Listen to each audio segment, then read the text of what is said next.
કા મોટા ઉદાસ બેઠો છો હાવ? કંટાળી ગયો છું યાર ખરેખર. કેમ?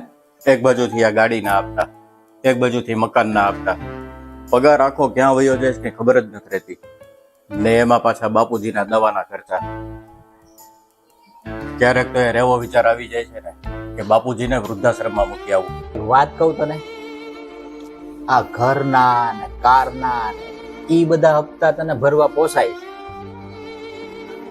ઈ તને યાદય રહે છે, એની તને ચિંતાય હોય છે. કારણ કે તને ખબર છે તું ટાઈમસર નહીં ભરે ને તો કંપની વાળાએ પાછું લઈ જાય છે.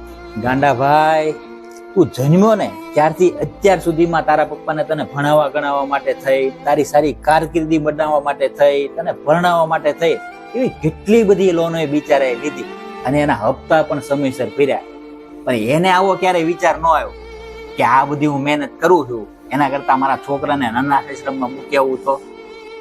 અને જો એવો વિચાર આવ્યો હોત ને તો આજે તું જે પોઝિશન પર છો ને એ પોઝિશન પર તું ક્યારેય ના હોત. એટલે તને જેટલી આ બેંકોના કર્જની ચિંતા છે ને એટલી ચિંતા તારા પપ્પાના રૂમની કર. નહીતર મારા ભાઈ એનું ચક્રવૃત્તિ વ્યાજ તું આખી જિંદગી ભર નહીં. માથે મારા બાપનો છાયો રે, નથી કોઈ દી તડકો જો